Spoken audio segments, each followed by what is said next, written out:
asked I was reading the healthcare articles, and I asked the civil servant on her take of the healthcare. Like I say, hey, why are you guys doing well? Why are you spending so little? I just want to hear your view. And she explained to me, and I'm not a fantastic economics student, so she explained to me that the bulk of medical expenses usually comes in old age. And if you break down the budget, actually Singapore is paying is spending quite a good portion of the healthcare budget on the elderly. So it does make sense. And so by the logic, I went to check out the rate of elderly population compared to Japan and Korea.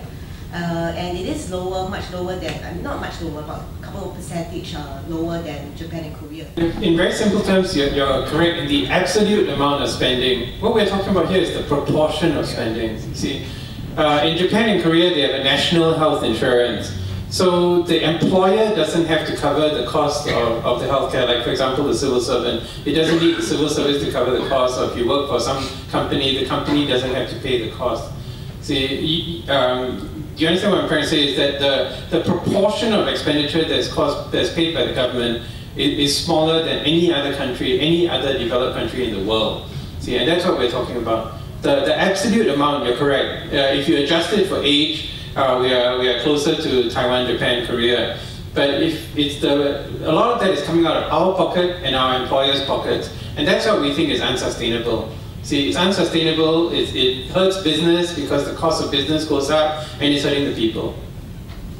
I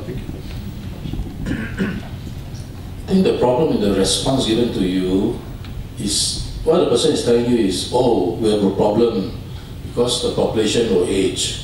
So we are already spending more on the elderly, so the problem will get worse. But what the person never tell you is, how much are we spending? Like Paul said, we have the lowest per capita healthcare spending of all the developed and developing countries. And of course now, back to my favorite phrase, cash flow perspective, never spend a single cent. Right? So what's the point of talking about, oh, I worry about a problem in the future, but today I spend nothing. You track the cash flows. Every $2.20 that you contribute to CPF, we're only withdrawing $1. That means government gets to keep 110. And of course, the Medisave is part of this equation. So when will the day ever come when the government actually needs to put in money instead of taking our money and pay us a miserable 2.5 or 4%?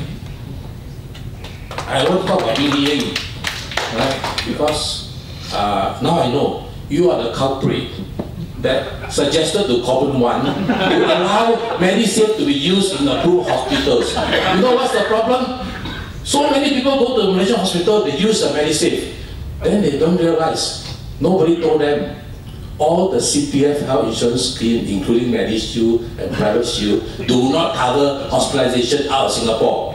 So you got medical insurance, you go to Malaysia to save money, use a Medisave, come back, cannot claim. Wow, you cause a lot of financial stress to a lot of people.